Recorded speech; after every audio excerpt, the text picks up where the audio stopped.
This is Adrian Warnock's Christian Podcast. Thank you for joining us.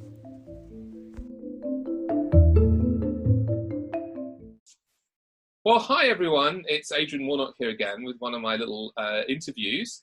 And today I'm joined by a friend of mine who is a successful entrepreneur with many strings to her bow. She's well known for her web work, but also for her writing, and also for a sort of blog series really that she's done about sharing moments. But what drew me to her attention this morning was something that she put on Facebook, which certainly attracted some attention in among her friends, and I'm one of her friends on Facebook, and seemed to resonate with quite a lot of people this morning. So Keno, why don't you explain what it was you were posting about this morning? Okay, literally, hi everyone. Literally what it was I woke up this morning and I thought about how I would have woken up in lockdown a few years ago. Then I was still in the middle of, many years ago, I was still sort of like building my business, trying to get everything going. And I knew that if I'd woken up in lockdown, say about 6-7 years ago, I would have woken up with a little bit of anxiety. I would have had a very, very long to-do list. I would have been thinking about, what I'm going to write about, what I'm going to create. I'm going to think of some strategy for my business. What new clients can I get? What am I going to do when the lockdown is over? I'll be looking at different business opportunities. I'll be going on webinars, going on Facebook, doing all that. And that sounds kind of right, doesn't it? It sounds like productivity. You've got to do something. But thankfully, things had changed over the years. And as I woke up this morning, I just realized that I woke up in the moment. I didn't wake up thinking about tomorrow being my moment, tomorrow being what I do and what I achieve. I was actually waking up in the moment, and I was fine where I was. I was grateful for where I was. I accepted where I was. I didn't feel like I had to do anything to get accepted. And what I've been thinking about for the last couple of months was the sanity you find in the moment. Because while you're there, you're present, then you're okay. You can find out who you really are, what you really should do in that moment. And then whatever it is, whether you go on a walk or whether you pick up an activity you want to do, it's fine because you're in the moment and you're bringing your best self to that moment. So that was the summary of my post. That's pretty good. Let's talk some more about that. I think what you're talking about a little bit is the fact that many of us are so busy thinking about tomorrow that we forget about today. Is that partly what you're saying? That's partly what I'm saying, but it's also not accepting where you are today. You always want something different, something better. And I feel as well that social media has something to do with it. So say, for instance, you go on social media, you find that somebody is using the time in lockdown to maybe write a book. And that's something you sort of want to do. Instead of being where you are and finding peace where you are and just accepting where you are, you tag on your future, how will I put it? You tag on your self-acceptance. You tag on your value to what you're going to do tomorrow. Your value is never in the moment. Your value is in something else. When I write that book, when I work, when I do this. And there were quite a few people commenting. I don't know if you saw the comments on the post. I mean, somebody said, this brought tears to my eyes. Is exactly what I needed to hear. Someone said, I thought I was the only one falling behind with my well-laid plans for the next day. So it just sort of frees you from all that expectation you put on yourself. And you put it on yourself, and is it really true? Is that life?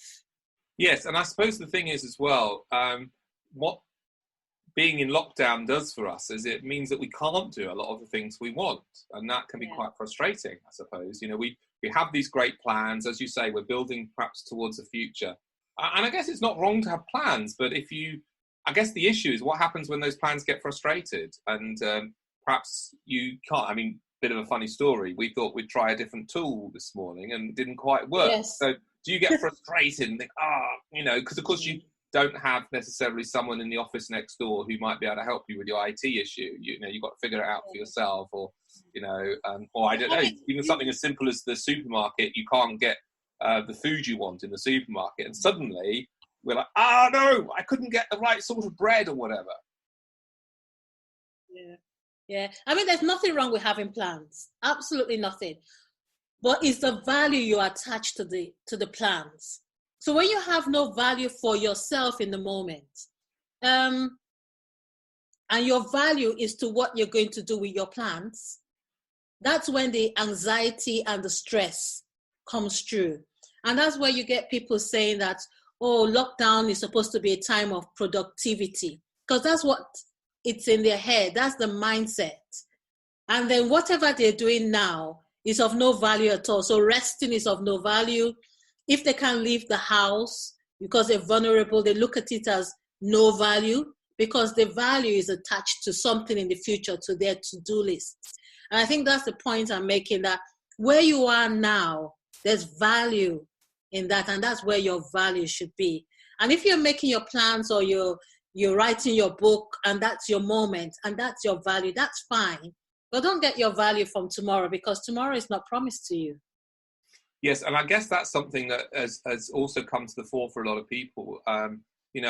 For me, obviously, personally, I had my life interrupted about 3 years ago when I got sick, and I've not been able to work, I've not been able to write as much as I used to, I've not been able to produce, I've not been able to do, and for sure. And I think that's one of the reasons why I kind of got a bit attracted to your post, because certainly when that first happened for me, that was quite a difficult thing, because I think, suddenly I couldn't do all the things that I was trying to do to add value to other people, and to actually help other people, but also I think to just feel that I was valuable and I was achieving something. And somehow in this lockdown, I guess everybody's had an experience a little bit like that. Maybe not quite as extreme as getting sick, but for many people, they can't work now, or maybe they're able to do a bit of work at home.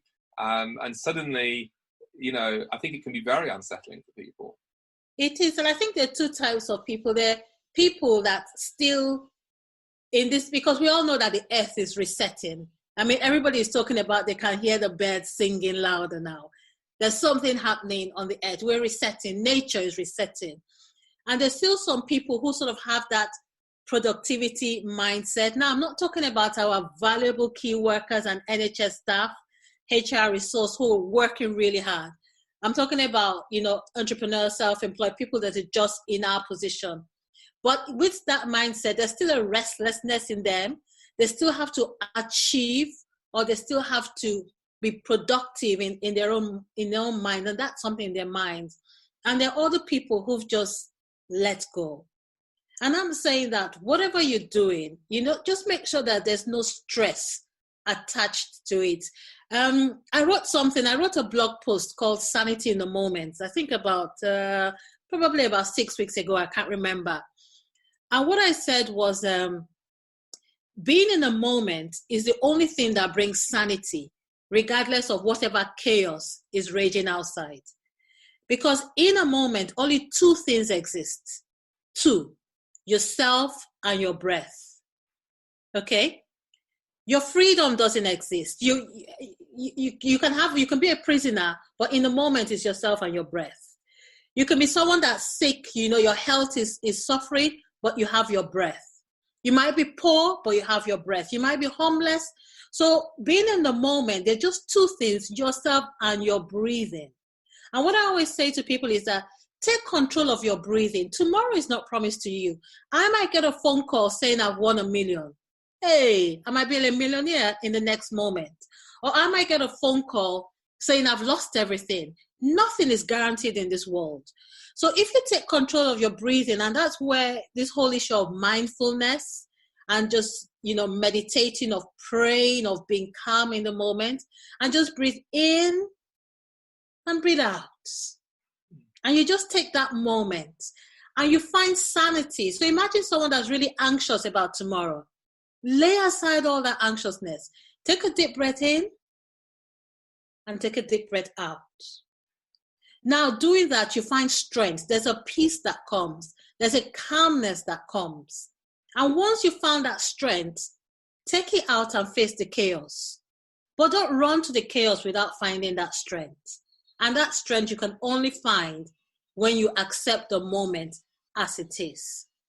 And that's a lesson that I've been saying to myself, and it's sort of helped me with a few bits of anxiety that I've dealt with in the past. That's very good. And of course, as Christians, you mentioned prayer, and I think that sense of every breath actually being given to us by God. That as you breathe in, you're accepting a gift from God actually in that moment, and as you breathe it's out, all about God. You're expelling things that you're expelling things as well that might not be so helpful. And it's about gratitude, because you don't control your breath, do you? No. It's given to you. So as you're breathing in, it's gratitude, because you're saying, Lord, there's only two things here, myself and my breath. And I cannot even control my breath. You're the one that gives me the breath. If you take it away, I'm done for. I no longer exist. So it's that the gratitude. And I think it's just coming to that place of peace, accepting that and finding strength from that. And it's interesting, of course, because, what we're discovering is actually we don't have to rush around the whole world back and forth, catching planes everywhere and, going here, going there, doing this, doing that, and buying this and buying that, and shopping here and going to this. We can actually survive. We can actually live just in our homes, with our families, with our friends, and just being, in a sense, a little bit back to how humans were maybe before all this globalization and travel and speed and rushing around was. I mean, it's an interesting thought, isn't it? Yeah. I have no idea where we got it from. I mean, I think of us going on the tube, you wake up in the morning, you've got to catch the 8:03 train, you jump from the station platform, and then you're holding that, you're shaking along, and you walk into work, hello everyone, and you're at your desk, you're typing away, you get back home, you're too tired, sleep, the next morning is the 8:05 train, and there's no stopping. Is that really being human? Well, this is it. I mean, I don't want to get too into this now, because I think, we don't want to get too much into the future and miss this whole point about being in the moment. But I do wonder whether the future that we build out of this moment will be exactly the same. So, maybe a lot of people might think, actually, I only need to go into the office once or twice a week, maybe not every day, for example. I don't know. I think that would be good. And I think it's taking a step back, because if you listen to the news, you probably get a lot more anxious and thinking, oh, I've got to, these are VUCA times, volatile, uncertain, complex, ambiguous times. Oh, I've got to do something. I've got to make a plan. And there's always someone trying to sell you something. I mean, I don't know if you've noticed, but there's so many webinars, attend my webinar and, make more money or protect your business. There's so much going on. Yes. So as much as I feel, and I hope that we will take a step back, I think it's going to be very intentional for us to do that. Yeah, no, I think that's right. And so it's a good opportunity, I guess, as you said, to explore, calming ourselves down. There's a verse in the scripture that sort of springs to mind, which talks about, I have stilled and I have calmed my heart. And I don't concern myself with things too lofty for me. I mean, of course, we're all going to watch a bit of the news, and we're going to maybe read stuff and, look at some of the data and understand some of the trials that are going on. And certainly for me, I'm quite interested in that because of my scientific background. And it's a great moment actually to be proud to be British all of a sudden, because we've got this vaccine going on and we've got the world's largest clinical trial. And there's a place for thinking about all of that, and also for understanding the grief that's going on as well for so many families as they're losing people. But there's also a place, as you said, for just stepping away from it, for just switching it off. I mean, at the beginning, I was watching way too much of it. And now I do allow myself to watch some of it, but I take a step back and I do other things. And I'm like, you know what? There are scientists to deal with some of these things. Fortunately, there are, medical experts in Oxford and in London that are running these huge trials. I mean, there's a trial at the moment of 6,000 UK patients that have actually been randomly selected to different treatments to try and figure out what works, rather than just, I don't know, let's just try something because we think it's a good idea. So no one else in the world is doing it. But that's a wonderful thing. but it's also a good thing to just say, Yeah. you know what, I've got other things to think about. I mean, if you're in the middle of a trials or you're a medical doctor or a scientist, definitely, there's a lot of pressure. And I think that's one thing about, I look at myself, as I said, I could have been in my to-do list doing a lot of things. But if I take a step back, then I can pray for the people who are really out there on the front line.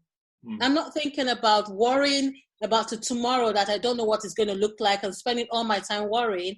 I can pray and I can be at peace, because I believe that we all need each other.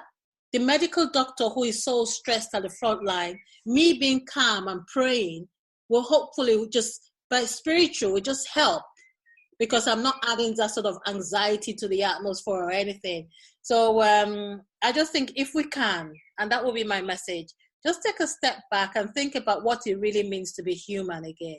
No, that's right. So a while ago, I wrote a bit about Christian mindfulness, and I did an interview with somebody who's actually put together some mindfulness programs, and I'm actually planning on talking some more about some of the other things as well. I'm wondering, do you do anything specific with mindfulness yourself, Keno, or is this something that's a bit more general? Do you want to follow any programs or use any systems? No, I think the only thing I do with mindfulness is what I created the time. I told you about Tiny Life Moments, which is a storytelling platform. And that has been a tool for my own mindfulness, because it's all about the moments in your life and focusing on what's present and observing where you are. And I find that I'm able to tell a story about something that has happened to me presently, because I'm always in the present. So I find that I'm seeing things more because I'm remaining in the moment rather than thinking above. So something might just happen and I'm like, ooh, that was significant. Whereas before, I would have just walked on past without that being significant. So I'm sharing Tiny Life Moments with a few other writers, and they're also discovering the same thing, that the more aware, the more present they are in the moment, knowing that they're going to tell the story, the more mindful are they about things that are happening around them. And even mundane things become a thing of a blessing or of peace or of calming. Because they're not just rushing. So that I use that quite a bit by writing. That's good. Can you give us a specific example, Keno, of that? I'll give an example of the first one that I wrote. Yes. So I'm trying to make this not too much of a long story, maybe about 2 minutes. So I lost a friend about 12 years ago now. I think it was down to cancer, and I wasn't able to grieve or cry or nothing, and she was my best friend. And in January I went for a funeral of a friend's wife, and the friend who had lost his wife wanted the color code to be emerald green because his wife loved emerald green. And I went for the funeral and I thought it was a beautiful funeral. His wife had just turned 50, so it was quite tragic, but it was a beautiful funeral. And as I walked out there, just remaining in the present, I just remembered my friend who had died 12 years ago. And it occurred to me that even though she was my best friend, I had forgotten in that moment what she liked or what she disliked. And normally I would just walk onto my car and drive, but I stood there for a minute. And I thought to myself, her name is Noye. And I said, Noye, did you like emerald green? And that was a moment for me. Because I realized that the thoughts or the memories of her had faded quite a bit, whereas the memories of my friend who just lost his wife was very sharp. But in that moment, I also realized that our friendship was not just about me remembering or not remembering, that there was something about me still able to smile and say to her, well, I attended the funeral, the color code was emerald green. And there was just a moment of peace in there, a moment of just being present with my feelings of someone I had lost and been in a funeral. It was actually quite funny. But a few years ago, I would have moved on from it really quickly. But I stayed with the moment, and I just learned that, you know what, friendship lasts, love lasts in the heart. That's what I realized. That even though you've lost a loved one, what's in the heart is still there. I realized that my friend was so real that I almost knew that I would see her again. And I said, God, you did say that, we would meet again. This is so true, because I do feel in this moment I'll meet my friend again. So the concept of eternity and the resurrecting power of Christ was real to me as well in that moment. And before you know it, I had a moment that was so significant. And that's something that I could have just walked away from. That's wonderful. That's really, really wonderful. So I guess just taking time to actually notice things and to think, rather than sort of rushing on to the next thing is kind of partly what you're talking about there, to slow down. I mean, the Bible says, be still and know that I am God. And I guess at times like this is a good time to do that. You don't have to rush off to work. You can get up and you can spend that bit of time reflecting, praying, worshipping, singing worship music, or reading the Bible, or just even thinking, which so often we don't even think, I fear. No, we don't. And the funny thing that we always know when we're supposed to be still. I believe there's a still small voice on the inside that just says, stop here. But our mind is like, you can't stop there. You've got the washing to do. You've got the ironing to do. You've got to go shopping. You've got to buy this. You've got to do that. And the still small voice is just wait a little, but you can't, because you have so many things to do. And of course, there's another side to all of this that, we've been rushing around, many of us, or at least I used to. It's a while ago since I did, but, rushing around, seeing lots of different people. When you go into the work on the tube, for example, you come across thousands of people and you can't possibly stop and give each of them the time of day. But I think for many people right now, it's an interesting, because there are some people, let's be honest, that we're almost secretly quite glad we don't have to see them at the moment. Maybe that difficult boss, or that person at work that grates against you, or maybe just someone that, I don't know, drains you of energy or something. But then there are other people that we perhaps miss more, and we're making conscious choices to connect with certain people via the video phone or talking, and actually there can be some quite precious moments in that, or perhaps precious moments with family or that we're living with. Do you not think as well that just what made me think of it was when you sort of talked about being so attached to that best friend of yours? I mean, have you found that in these moments of reflection, that it suddenly springs to your mind that there are certain individuals that you actually are connected to, and that it's important to spend that time with and to check up on and say, look, hey, how are you doing? And let's talk. That I find that that's very important. I mean, we cannot ignore the statistics that are all around us, and I know they said generally the elderly and the vulnerable, but I don't think you can take it for granted that you are invincible against COVID-19. So there's a very sense of, nothing is literally promised. You just have to hope and trust in God. So it makes me treasure people around me a lot more. And I'm not taking people for granted, but not even calling them or being attached to them. For me, I think it's just wanting to be a kinder human being. So when I'm out on my walk and there's somebody walking towards me, I go the 2 meters distance. Not because I feel I'm going to spread it to them, but they might even be anxious, or, I just give them the space. And I'm hoping that, by the time we all come out of lockdown, we'll just be kinder to each other, not just to people we like or the people we miss, but actually as a human race. The way we come out and clap for the NHS, let's appreciate each other. I smile at the bus drivers now. There was a guy delivering a parcel and I gave him a thumbs up, Yeah. So I do appreciate these people who are risking their lives to help us in so many ways, not just in the hospitals either. And it's funny, isn't it? People that we perhaps don't think of, the bus drivers, the delivery people, people working in the Amazon warehouse, and other places, all of these people are suddenly really crucial to us, and we perhaps appreciate their value more. And as you say, there has been an outpouring of kindness. I mean, was it 750,000 UK people volunteered to help the NHS, and certain things like helping with shopping or delivering things, and I've certainly been the beneficiary of that. being on sort of an even more sort of thorough lockdown than some people are. So you appreciate people a whole lot more. And you're right. We value our own life more. Sorry, say that again. Yeah. Just what you were saying. I just hope after lockdown that we continue to value each other, be kinder to each other. We're talking to our neighbors now. We're exchanging smiles with strangers.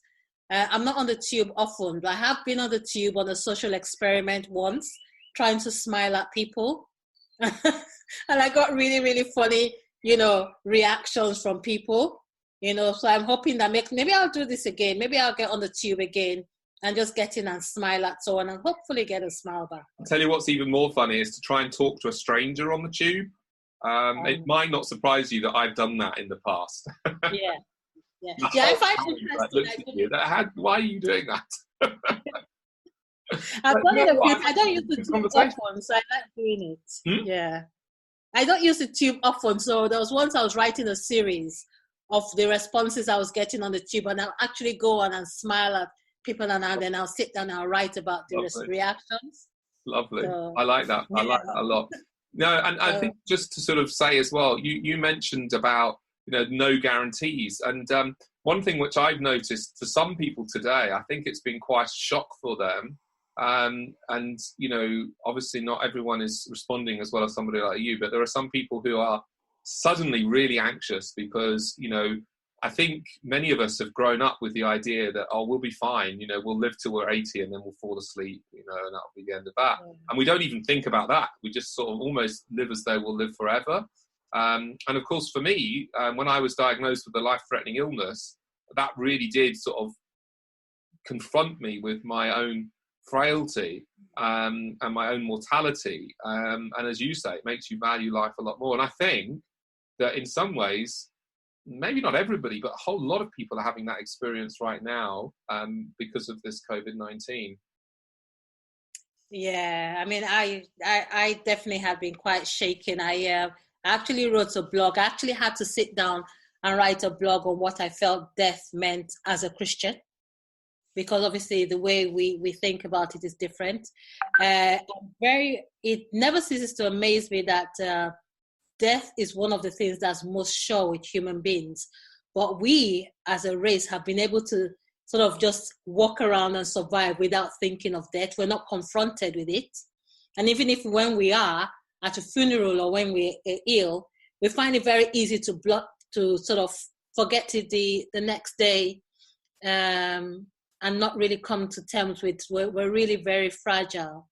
Yeah. I just think for me, I have to realize that I am fragile. I'm only human. My life is not my own. It's in the hands of God.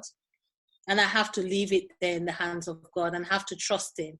Obviously, I do things within my control. I keep myself healthy. I'm taking vitamin D. I'm taking vitamin C. I'm drinking a lot of water. I'm going out once a day.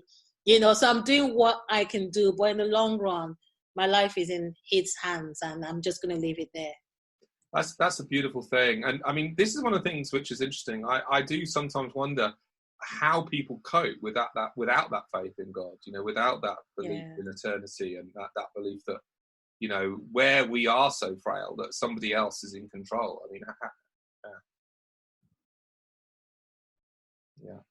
And so how would, if someone was watching this and they don't have that faith in God, what would you say to them?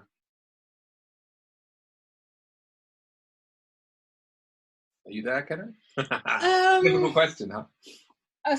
Sorry, it was it's a difficult question. So if I met someone that didn't have a faith in God but was facing like a life challenging issue, if I had time, I would just give them an analogy that death to me is not the end.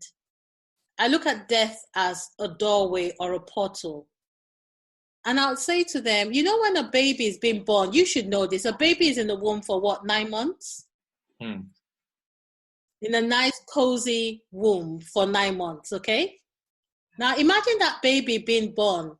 Do you think the baby is actually happy? The baby has been fed, watered, nice and dark, nice and comfortable.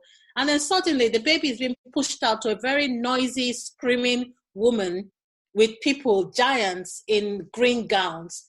The baby is going to think, I don't want to come out there. This is the end of enjoyment as I knew it. But we are welcoming the baby, thinking the baby is being born. In the same way, I always feel, and this is how I look at it, that death is just a doorway to the next life. And the problem is that we don't know where we're going to. But if there's a certainty on where we're going to, then we'll be more comforted because we're just passing from one life to another life. And I say to them, this is what I tell myself, that nobody really knows what's on the other side of the door because there are not many people who've come back to tell us what's on the other side. The people that have had near-death experiences, there are all sorts of stories, but nobody really, really knows. And I say to them, since nobody knows, if there's a door, I would like somebody to tell me that I am the way, I am the truth, and I am the life. And that's the kind of person I would like to tell me about how to go through this door. And luckily for us, we have somebody who said those three words: I'm the way, I'm the truth, and I'm the life. Now, if you just believe that death is a finality and you're going to the dust and you're going to be no more, there's very little I can say to you. But if you believe that there is life after death, then you want somebody who's going to show you the way, the truth, and the light. Yeah, that's beautiful. And of course, you know, you can also think of that analogy that you were just describing as this current situation, because it can feel a little bit like death. It's the death of the old life, you know, and I've had to face that for myself. The old Adrian I often talk about, the one before I had my diagnosis. And we'll be talking, I'm sure, about the old life before COVID-19. Yeah. And sometimes we're desperate to try and get the old back. And I don't, as I say, want to talk too much about this today. And this is probably, you know, more or less a good place to stop. But I would just want to say this, that perhaps the new life will be different, I think, even after this COVID-19, even after the lockdown. New life, there'll be a new life. Maybe not quite as different as, you know, being in a womb and coming out of the womb, or being in this body and coming out of this body. But actually, it's almost like we're in a cocoon right now. And it's a good time to reflect. It's a good time to digest. It's a good time to examine ourselves and to think, how can I be a kinder person? How can I be a more present person? How can I be a more mindful person? A better person to live with, better connected with that God. And actually, the crucial thing is that not only does Jesus guide us to a better eternal future, he'll be guiding us to a better future right here, right now. And I think that can give us comfort also in that moment, that we don't have to plan our future. We don't have to strain towards our future. We can trust him to guide us step by step and to be with us. He says, you know, in this world, we will have troubles. Well, in case anyone didn't believe that, we're having troubles, you know. But he also said, take heart, I've overcome the world. And he is victorious. He's in control. And he loves us, he's for us, and he's got good plans for us. It's just that sometimes his plans are different to ours. So there we go. Amen. Very, very well said. Very, very well said, Adrian. Yeah, well, Kenno, it's been lovely to chat to you. So thanks so much for joining us today. And I look forward to chatting to you again, I'm sure, in the future, not too distant future, hopefully. If you're watching this on Facebook, you can obviously search for my name, Adrian Warnock, and you'll find my blog. And on there, I will put links to Kenno. Your blog is I Am Kenno, is that right? And then .co.uk. IamKenno.co.uk. And then you mentioned these moments. What was the website for that again? And obviously, I'll write that. Storytelling platform is Tiny Life Moments. Tiny Life. And that's for writers and readers. Okay, very good. So you won't see links below the video on Facebook if you're watching this on Facebook, because Facebook then penalizes you and won't let anyone see the video. But you can either just search for my name and then find this video on my blog, and there'll be links to Kenno's there as well. So thank you very much, Kenno, and all the best. And I hope some people have found this helpful, and we'll do our best to produce other content like this that might be of use during lockdown. And I'm certainly going to read some of your significant moments myself, Kenno. That sounds very interesting. Thank you. Thank you. Stay well, Adrian. Yeah, and you. Bye-bye then. Well, you've made it to the end of an episode of Adrian Warnock's Christian podcast. You must have some stamina. Well done. And if you liked what you heard, you know what to do. Subscribe, review, tell all your friends about it. And in the meantime, why not visit adrianwarnock.com?